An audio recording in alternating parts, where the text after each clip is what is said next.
Лабубу жай ойыншық па әлде жын ба? Лабубу алғаш рет Қытайда пайда болған. Бірақ соңғы кездері TikTok пен YouTube'да Лабубуға қатысты мистикалық видеолар жиілеп кетті.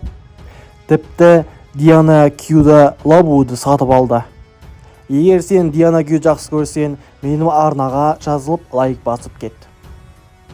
Енді Лабубуға келейік. Бір қарағанда монтаж немесе хайп сияқты көрінгенмен, кейбір видеолар шынымен де күмән тудырады.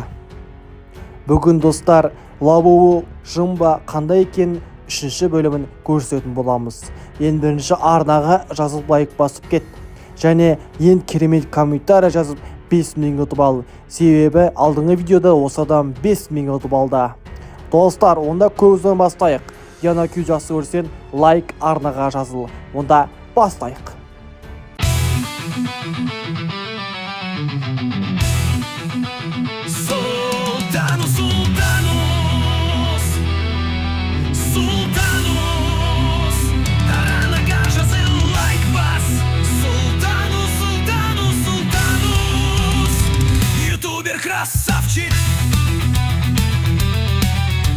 Жын туралы қауесет қайдан шықты? Қазақстан мен басқа да мұсылман елдерінде жындар туралы түсінік терең. Көпшілікке белгілі, жын көзге көрінбейтін, бірақ адамның өміріне әсер ете алатын тылсым жаратылыс. Араб тіліндегі ескі кітаптарда, Құранда және хадистерде жындар туралы көп айтылады. Олар кейде адам кейпіне еніп, кейде заттарға еніп алады деген сенім бар. Осы сеніммен байланыстырылып, кейбір адамдар Лабубу ойыншығын ішіне жын кіріп алған болуда мүмкін деп санайды. Әсіресе мынандай оқиғалар үрей туғызады. Лабубуды алғаннан кейін бала қорқынышты түстер көре бастайды. Үйде тылсым дыбыстар пайда болады, сыбырлау, күлкі, еден сықыры, ойыншықтың орнынан жазып кеткені байқалады. Түнде бала сөйлеп, біреумен диалог құрғандай болады. Бұл оқиғалар нақты дәлелденбеген, әлеуметтік желілерде кең таралған және жұрттың үрейін күшейтіп отыр. Достар, сіздерде Диана Кюға қазір жазыңыздар, бұл ойыншықпен ойнама деп, сұлтаныңыз айтты деп. Бұл ойыншығын қатысты сұмдық оқиғаларды қарапайым түрде түсіндіруге де болады. Біріншіден, балалардың қиялы өте күшті. Олар кез келген затқа жан біткендей қарай алады. Екіншіден, кейбір ата-аналар хайп үшін балаға жын бар дегенде әсер етіп, видеоларды әдейі қоюы мүмкін. Үшіншіден, кейбір ойыншықтардың ішіне салынған чип, дыбыс жазатын құрылғы немесе датчиктер ойыншықтың өздігінен қозғалуына әсер етуі мүмкін. Бұл технологиялық тұрғыда түсіндіруге болады. Әлеуметтік желілерде неғұрлым қорқынышты видео салынса, соғұрлым көп қаралым, лайк, пікір болады. Бұл бүгінгі интернеттің дәуірінің заңдылығы. Лабубу ойыншығы дәл осы трендтің құрбаны болған сияқты. Біреу үшін бұл ойыншық жай ғана сәндік коллекция болса, біреу үшін жын кірген, қарғыс атқан зат. Лабубу ойыншығы қазіргі қоғамның үрей мен сенім арасындағы күресін көрсетіп тұрғандай. Ғылым мен сенім, факт мен эмоция арасындағы тұрған бұл ойыншық балалар үшін қауіпсіз бе, әлде қауіпті ме? Оны әр ата-ана өзі шешу керек. Ал егер балаңыз Лабубу ойыншығын ұйқы алдында құшақтап жатып, біреу маған сөйлеп отыр десе, ол кезде ойланып көріңіз. Бұл қиял ма, әлде шын тылсым ба? Лабубу жай ойыншық па, әлде ішіне жын кіріп алған ба? Көп адам Лабубудың үлкен көзі туралы айтады. Кейбірі ол көзбен қарап тұрғанда біртүрлі қысылып кетті. Ұйықтарда сол маған қарап тұрғандай сезімін деп жазады. Бұны психологияда паридология деп атайды. Адам тірі жан жоқ болса да бір заттан бет әлбет көріп қорқа бастайды.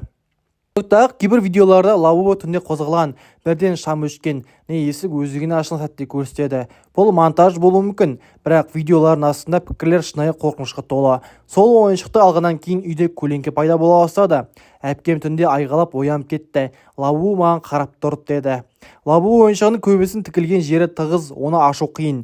Кейбіреулер ішіне жын кіріп алған, не сиқырлы зат салынған болуы мүмкін дейді.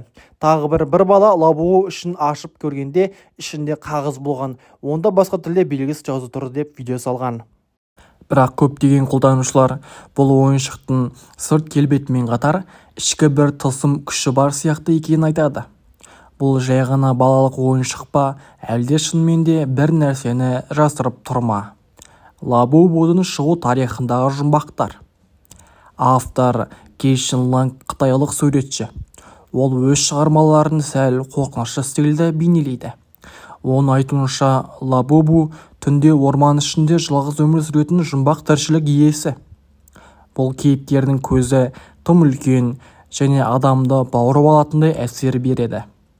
Көптеген психологтар бұл визуалды эффекті балалар мен тіпті ересектердің психикасына әсер етуі мүмкін дейді. Лабубу туралы ресми ақпарат аз, ал фанаттар ойлап тапқан аңыздар өте көп. Танымал сұмдық аңыздар мен оқиғалар. Лабубу түнде қозғалады. Кейбір адамдар тиктокта лабубу ойыншығын түнде бір жерге қойып, таңертең басқа жерден тапқан айтып, видео дәлелдер келтіреді. Олардың айтуынша, ойыншық түнде көзін ашып, қозғала бастайды. Кейбір видео жазбаларда лабубудың басы баяу бұрылғандай көрінеді. Бір қыздың айтуынша, лабубу тұрған бөлмеде әр түн сайын біртүрлі дыбыстар естіледі. Сықырлау, сыбырлау, тіпті күлу. Қараңғы энергия тартуы. Кейбіреулер бұл ойыншық үйге жағымсыз энергия әкеледі дейді. Мұндай белгі түнгі қорқынышты түстердің көбеюі, жарықтардың жанып өшіп кетуі, балалардың еш себепсіз жылап қалуы. Лабубумен сөйлесу. Кейбір батыл тикток пайдаланушылары лабубумен рухани байланыс жасау үшін оны жасыру немесе зеркало алдындағы ойындар арқылы сынап көрген. Солардың айтуынша, лабубу өз-өзімен сөйлескенде дыбыс шығарады. Үйде біртүрлі иістер пайда болған. Көп ұзамай сол адамдар ауырған немесе түсініксіз жағдайлар болған. Психологиялық әсері. Мұндай ойыншықтар әсіресе шындық пен қиялды ажырата алмайтын балаларға психологиялық жағынан қауіпті болуы мүмкін. Лабубу кейде көңілді, кейде қорқынышты көрінеді. Мұндай қарама-қайшылық баланың ішкі әлемін бұзуы мүмкін. Қызығы оның кейбір түрлері жылап тұрған, жараланған немесе түнек түстері жасалған. Бұл кәдімгі ойыншыққа тән емес белгілер. Неліктен адамдар бұл сұмдықтарды сенеді? Паранормальды қызығушылық. Адамдар әрдайым бір тылсым дүниелерге сенгісі келеді. Тикток эффекті. Вирусты видео мен монтаж көмегімен ойыншықты қозғалтып тұрғандай көрсету оңай. Бірақ бұл басқа адамдарға рас шығар деген ой салады. Бос үйдегі психоз. Кейде түнгі тыныштықта кез келген дыбыс қорқыныш туғызады, әсіресе үйде жалғыз болсан.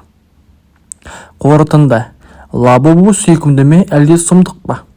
Шындық мынада.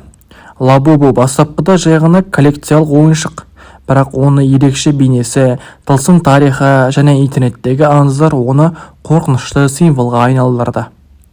Мүмкін бұл тек адамдардың елестеткені шығар, ал мүмкін оның артында біз білмейтін күш жатқан болар. Достар, осылайша видеомыз аяқталды. Арнаға жазыл, лайк басып кет. Давайте сізге 3 секунд берейін, арнаға жазыл. 1, 2, 3 жазылдың ба? Онда молодецсің. Қош, сау бол.